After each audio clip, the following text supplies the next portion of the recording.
All right, let's talk about communication in your practice. I get kind of excited about this one sometimes because I think it's really important, and I think it's an area that a lot of business owners and managers tend to neglect in their thinking and their managing in their company. And so something I see a lot is that in a lot of organizations, the business owner or operator will focus really heavily on, what time their staff is showing up, what time they're leaving, when they're available, how long of a lunch they're taking, and they just get like really micro on that stuff, right? They get really focused in on, the amount of hours that people are putting in, their timeliness in terms of when they're showing up and all that stuff. And then they get really neglectful when it comes to how their team is going to communicate with them, how their team is going to communicate with their clients, how their team is going to communicate with one another.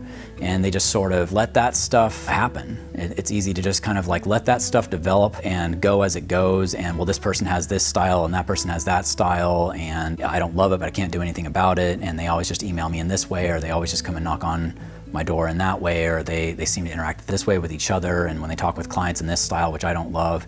And it feels like something that you can't do anything about. The reality is you can actually be really dialed in on what you expect your communications to look like internally in your company with your clients, and how you expect your team to communicate with you.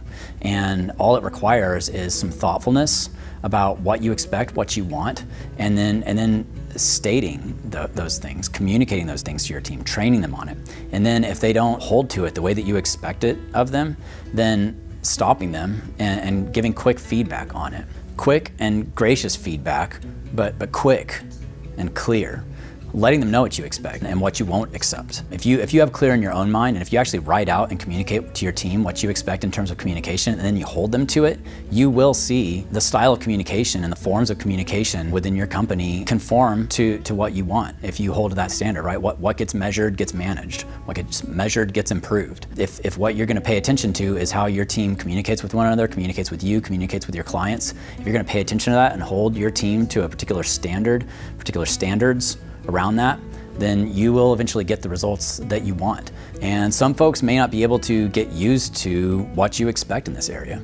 Maybe they're too ingrained in their own style, maybe their personality type just cannot get aligned with what you expect, and it'll become clear that they're no longer a fit in your organization, either to them or to you at some point, and they'll need to move on. But it's actually okay and worthwhile, and I'd encourage you to have those standards and how you want people to communicate in your company, in much the same way that we can often have about other areas. And I would encourage you to spend way less time worrying about when your folks show up and when they leave and all that sort of thing, and trust them with those things within reason, and not sweat those things, and sweat a lot the way that people communicate, because that actually is a lot of the way business actually happens and culture happens within your company. So what are some examples of what I mean when I say that? Communication and having standards for communication. Having a value for people figuring things out for themselves, encouraging people to come with solutions and not problems, let you know how they solve the problem, or at least how they would propose to you that they would like to solve the problem if you don't see any issues with it.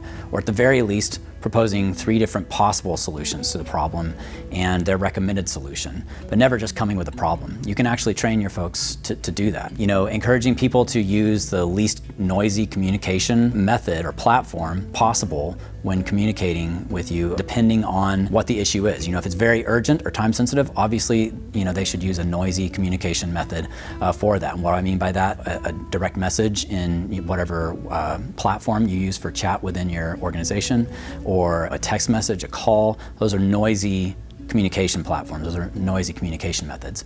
When a situation is urgent or time sensitive enough, and you need to be the person that they need to communicate with about that, or they need to communicate about that with another person on the team, then those channels are preferred.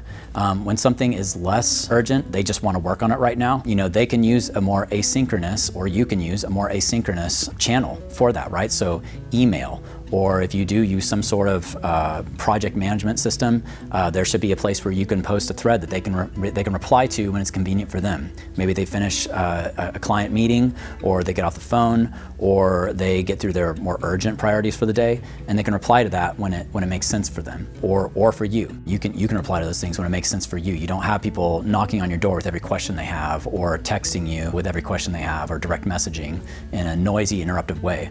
By being intentional about these things, you can actually increase productivity in your company. You can reduce stress. The number of interruptions goes down. The productivity and high-level creative work goes up. The less mistakes that are made for clients because people are able to stay focused on a project for a sustained amount of time. So you really want to reduce those interruptions. You want to reduce the number of problems that you're solving for folks who are actually responsible for it on your team.